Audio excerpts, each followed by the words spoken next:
नमस्कार. रामकृष्ण हरी. अभंग ज्योती YouTube channel. पिकाजी दरोडे सर, अहमदनगर. आपण आता पोहोचलेलो आहोत श्री क्षेत्र जालिंदरनाथ देवस्थान. जालिंदरनाथ महाराजांचं, चैतन्य जालिंदरनाथ महाराजांचं समाधीस्थळ या ठिकाणी आपण पाहण्यासाठी जाणार आहोत. आपण आहोत प्रवेशद्वाराजवळ आणि असा रमणीय परिसर आपण पाहत आहात अभंग ज्योती यूट्यूब चॅनलद्वारे. आणि आता आपण प्रवेशद्वारातून समाधीस्थळापर्यंत जाणार आहोत. हा रमणीय असा परिसर आहे. श्री क्षेत्र मढी ते श्री क्षेत्र येवलवाडी असा दिंडी प्रवास या ठिकाणी आपण केलेला आहे. आणि या ठिकाणी अतिशय सुंदर असं समाधीस्थळ आहे.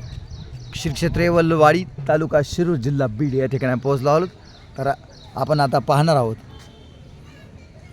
या ठिकाणी आपण प्रवेशद्वाराजवळ जाऊन तेथील सर्व व्यवस्था बघून आपण दर्शन घेऊन येऊ. चला. आदेश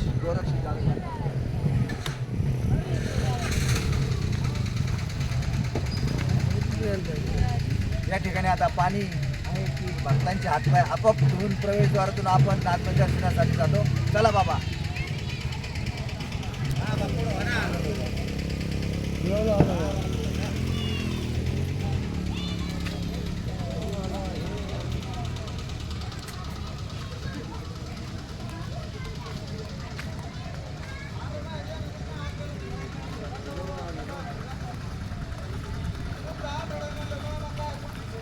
असं हे झऱ्याचं पाणी आपोआप तळ्यावरनं डोंगरावरनं येतंय आणि भक्तांचे पाय ऑटोमॅटिक स्वच्छ होतात. म्हणजे सुचिर आपोआप होते.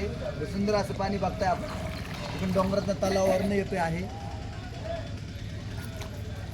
या ठिकाणी सुचिरभूत होऊन मग महाराजांच्या नाथांच्या दर्शनाला आपण पुढे जातो आहे. अतिशय सुंदर पाणी या ठिकाणी आपण पाहत आहात. हलाक निरंजन आदेश. चला पुढे. आई राजा उदे उदे गोरक्ष जालंधर चरपटाश नाडबंग कानी पचिंद्राच्या चौरंगी रेवना भरती सौम्या भूम्या आपण सुद्धा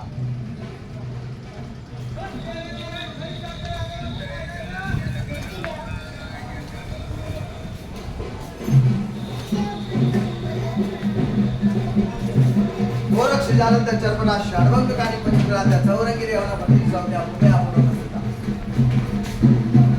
हा नवनाथांचा मंत्र आहे. नवनाथांची साधना बऱ्याच ठिकाणी झालेली आहे. तर हे क्षेत्र अतिशय पावन आहे. श्री क्षेत्र मढी ते क्षेत्र येवलवाडी असा दिंडी प्रवास करून भक्तगण या ठिकाणी आलेले आहेत. आणि दिंडी सोहळा अतिशय उत्कृष्ट आपण पाहत आहात. या ठिकाणी आपण प्रवेशद्वाराजवळ आलेलो आहोत आणि आता आत्मनिर्भर दर्शनासाठी आपण जाणार आहोत. प्रवेशद्वार खुलं आहे. श्री क्षेत्र येवलवाडी, तालुका शिरूर, जिल्हा बीड या ठिकाणी समर्थ वाणी चॅनल पोहोचलेला आहे. पाहूया. या ठिकाणी अतिशय रमणीय समाधीस्थळ आहे जालिंदरनाथांचं, ज्यांनी खूप तप साधना केली आणि या ठिकाणी समाधीस्थ झालेले आहेत. आपण पाहूया पुढे. हे प्रवेशद्वार आहे. प्रवेशद्वार आणि हिंदू धर्माचा आपला प्रतीक उभारलेला ध्वज तीन लोकांवर ज्ञानेश्वरांच्या अभंगाप्रमाणे ध्वज फडकतो आहे.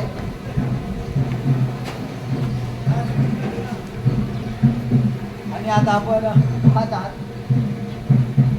संजीवन समाधी समाधी.